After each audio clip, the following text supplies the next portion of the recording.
A little while ago, a guy asked me to make a fillet knife out of one of these. This is a particularly rusty example of a railroad spring clip. I've never worked with this material before, but I understand it is a form of spring steel, similar to 5160. So my thinking is it should make a pretty flexible and reliable knife for filleting fish. I'm going to clean off a little bit of that rust before we take it to the power hammer, and I'm making a little bippy here to kind of hang on to it while I'm forging.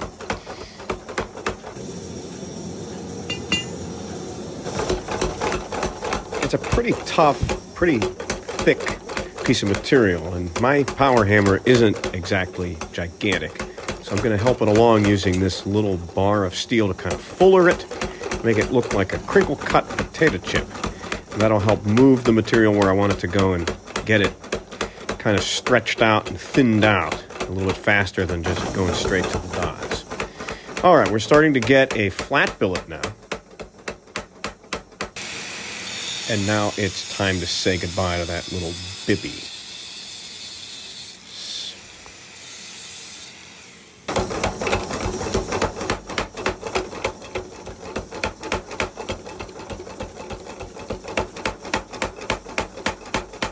Starting now to draw out a long and narrow taper. This is a fillet knife for fishing. It's supposed to be flexible, it's supposed to be thin, and have a very aggressive point.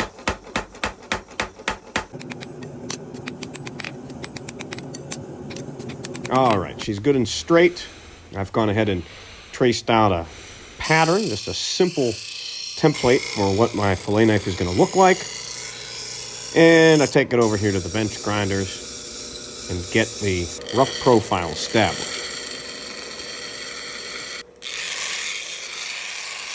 Grinding a flat surface on a round wheel is not easy to do, but once you get the hang of it, you can do it. And there's no faster and cheaper way to do this. It just takes a lot of practice.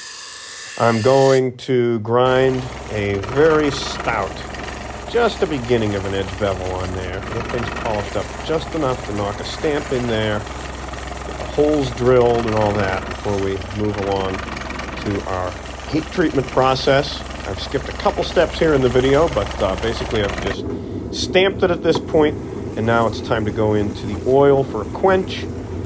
I was lucky that it stayed straight the first time. Sometimes these long, narrow blades tend to warp.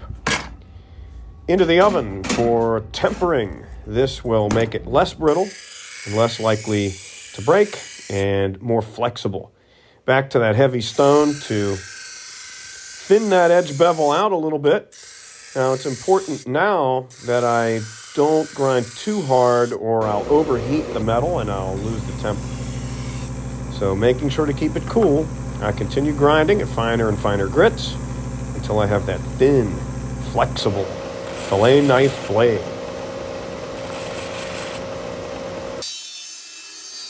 I have some gorgeous elk antler from, I think, Montana that I've split down into scales, and I've gone ahead and glued some red vulcanized fiber liner material, which will really make it pop, I think. And I'm using the table saw very carefully and very dangerously there. Trying not to lose any limbs. Just getting these pieces down to shape. Leaving them just a little bit oversized. Again, trying not to lose any fingers here. Now, in addition to the elk antler, I also have this beautiful G10 fiberglass, to which I've also affixed the red liner material. I've gone ahead and pinned those up with an aluminum pin, and I've got my bolster sections already done. That's important because you're going to want the bolsters to be pinned correctly in order to have a reference to which you can attach the rest of the handle scales. Red, right? Yeah, red. I can't keep track of it for some reason. Gluing up some little spacers here. I want to have 3 blacks and 2 reds on each side. Wouldn't want to have 2 sides that don't match now, would we?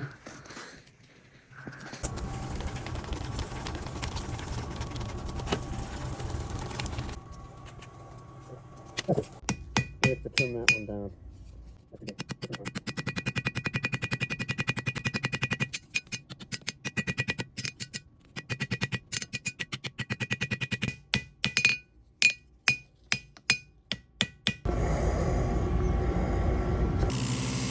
We've given the glue a few hours to set.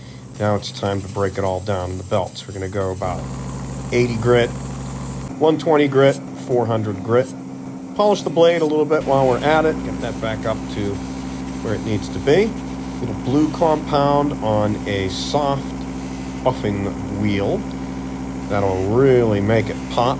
Blue compound is good for stuff like antler, plastic. And you can see it's shined up pretty well now. Time to go to the edge sharpening. 120, 400, and then a felt wheel with some green buffing compound. And we're going to make this thing really sharp. As you can see, flexible, sharp. I would say our fillet knife is a success. What do you think, guys? How did we do? Let me know what you would like to see made next.